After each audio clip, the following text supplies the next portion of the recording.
Halo semua, salam sejahtera Malaysia. Dalam perkembangan politik, terdapat juga perkembangan terkini daripada SPRM yang sudah pasti menjadi perbualan di media ramai orang, menjadi perbualan di media daripada ahli politik dan sudah pasti daripada netizen-netizen. Hari ini, saudara-saudara, pendedahan daripada SPRM di mana telah menangkap ataupun telah menahan seorang pengarah syarikat. Dan yang menariknya, saudara-saudara semua, yang menarik perhatian saya untuk saya sampaikan ulasan ini kepada Anda, pengarah syarikat ini yang telah ditahan disebabkan beliau telah menolong seorang individu yang bergelar Datuk Seri. Persoalan yang bermain di pikiran saya, tuan-tuan dan puan-puan, adalah siapakah Datuk Seri ini? Adakah Datuk Seri ini yang kita sering lihat namanya di media? Sebab kita tahu banyak Datuk Seri di Malaysia ini. Akhirnya pengarah syarikat ditahan bantu Datuk Seri ubah wang haram. Saudara-saudara, ini satu pendedahan bagi saya.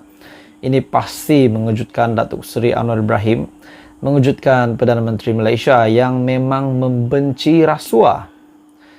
Menurut daripada artikel ini daripada biharian.com, Suruhanjaya Pencegahan Rasuah Malaysia menahan seorang pengarah syarikat kerana telah disyaki terbabit dengan kegiatan pengubahan wang haram yang juga membabitkan penipuan pelaburan.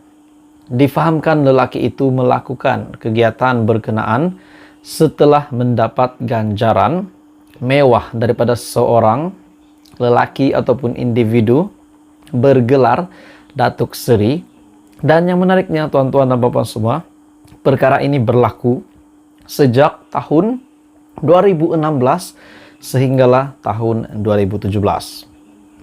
Saudara-saudara semua, sebelum saya meneruskan, saya meminta jasa baik Anda untuk tetap menyokong channel ini dengan tekan butang like, share video ini kepada ramai orang, dan jangan lupa pula tekan butang subscribe, sebab subscribe itu free. Suspek yang berusia 45 tahun dipercayai telah menerima ganjaran yang mencecah lebih RM100,000 sebagai bayaran membawa wang dari luar negara hasil penipuan pelaburan tersebut. Sumber daripada SPRM juga berkata, kegiatan itu dikatakan dilakukan menerusi beberapa agensi pengurup wang. Wang yang dibawa menerusi pengurup wang berkenaan kemudiannya disuntik ke dalam akaun sebuah syarikat milik individu berprofil tinggi berpangkat Datuk Seri itu. Jadi pertanyaannya, siapakah Datuk Seri ini yang telah terlibat pengubahan wang haram ini? Sementara itu, pengarah kanan siasatan SPRM Datuk Seri Hishamuddin Hasim mengesahkan penahanan suspek pada jam 4.45 petang semalam ketika dia hadir di Ibu Pejabat SPRM. Jadi, saudara-saudara semua, dengan pendedahan SPRM ini, dengan penahanan pengarah syarikat tersebut yang dikatakan telah membantu Datuk Seri ini di dalam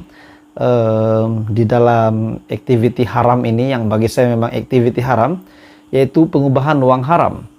Akhirnya perlahan-lahan Datuk Seri ini, individu identiti Datuk Seri ini pasti akan dibongkar juga setelah penahanan pengarah syarikat ini. Sudah pasti SPRM akan menyiasat sehingga diketahui identiti sebenar Datuk Seri ini yang terlibat pengubahan wang haram yang juga membabitkan penipuan pelaburan. Oke, saudara-saudara semua, jangan lupa tekan butang like, share video ini, dan tekan butang subscribe. Teruskan bersama di dalam channel ini untuk perkembangan politik, perkembangan isu seterusnya. Halo semua, salam sejahtera Malaysia. Terdapat satu isu hangat yang saya nak kongsikan dengan Anda hari ini. Menurut pendedahan yang saya lihat ini, benarkah RM6 bilion? Malaysia berhak RM6 bilion ini? Persoalannya, siapakah pihak yang berhutang sebanyak RM6 bilion ini kepada Malaysia? Jumlah RM6 billion ini bukannya jumlah yang sedikit. Namun di dalam isu ini saya melihat sebuah artikel ini telah menyebut nama bekas Perdana Menteri, yaitu Muhyiddin Yassin. Persoalannya lagi, adakah Muhyiddin Yassin terlibat dengan hutang RM6 billion ini yang sepatutnya dilangsaikan dibayar kepada Malaysia? Akhirnya pendedahan ini yang saya rasa memang ramai rakyat Malaysia tidak tahu. Bayar hutang RM6 billion kepada Malaysia tanpa berdalih lagi. Johari Gesah Goldman. Oke, saudara-saudara semua, tuan-tuan dan puan-puan semua yang saya kasihi, saya meminta jasa baik Anda untuk tekan butang like, share video ini kepada ramai orang, supaya ramai yang tahu tentang isu yang panas ini, dan jangan lupa tekan butang subscribe. Isu berkenaan dengan hutang RM6 billion ini yang digesa oleh Johari supaya Goldman membayar hutang RM6 billion ini kepada Malaysia tanpa berdalih lagi. Goldman Sachs mengambil kesempatan atas rundingan tidak mencukupi yang dibuat oleh kerajaan terdahulu, pimpinan Muhyiddin Yassin, untuk menangguhkan pembayaran sejumlah besar yang masih terhutang kepada Putrajaya bawah perjanjian penyelesaian yang dimeterai lebih 2 tahun lepas, kata bekas Menteri Kewangan kedua Johari Ghani.